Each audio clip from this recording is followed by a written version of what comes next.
Previously on Box, we were discussing how you could use Box, and if you begin drawing over the mesh, you could then release and specify your depth, then click and apply. You could also begin drawing off of the mesh and just cut right through it and use something called view align cutting, which is where you cut based on your view. You could even move your view and specify the depth that you're cutting based on the view that you started from.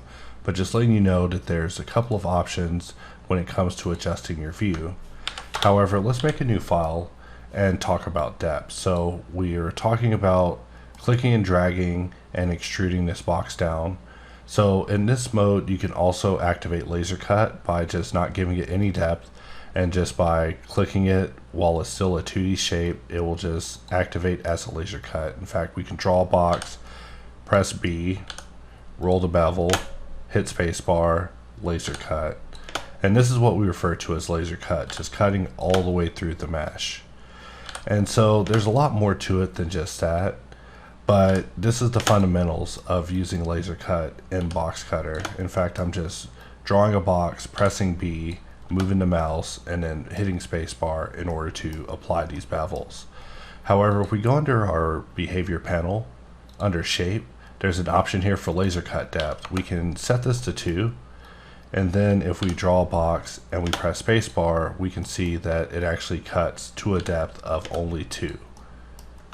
In fact, let's try that again. I believe I actually set it to 2 meters. I actually want to set this to 0.2 meters, so my apologies for that. Let's check this last modifier in the stack, and that one's also probably not correct. And let's try that again. 2 meters is actually the size of the cube, so by cutting 2 meters down, I'm actually precisely hotlining the form. So it's just a little bit of a goof in action live on this tutorial. But now you can see me just cutting using an automatic depth that's being assigned with the laser cut value that was specified in the behavior panel. So in the event that you're needing to cut to a very specific depth, you are able to do that inside of boxcutter. However, there are inherent inaccuracies that are built into boxcutter to ensure that the cuts work out, because cutting things on precisely on top of other things is just a one-way trip to Artifact City, and we just want to avoid that for our users and help them get as smooth a trip as possible. But the next part that we want to talk about is auto depth. So let's take our laser cut depth and set it back to 0 and turn on auto depth. Auto depth will allow us to get a depth automatically based off of our longest edge. So if I were to pause this edge right here is more than likely the one that's specifying our depth. However, there's a toggle that can make it specify the depth based off of the alternative edge, which actually we're using the shortest edge. We would make it alternatively use the longest edge. But just to show it in action, we just draw our cuts, and we see that auto depth just allows us to quickly get extrusions on this without us having to go through those additional clicks. So that was the purpose for its inclusion inside of this last release of boxcutter, was so that we could just quickly get in and add detail without a whole lot of work being added to it, because even one click extra is too many, especially if you're repeating that click over and over. So it looks like I had a bit of a goof there. Let's try that again. And we're just drawing our cuts out.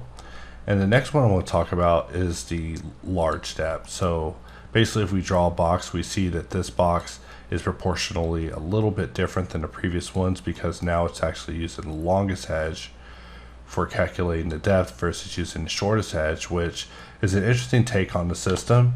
As new as it was, I was surprised to see that there was already a expansion to go as far as a different direction with it. So here we are, just performing some cuts, just playing with auto depth.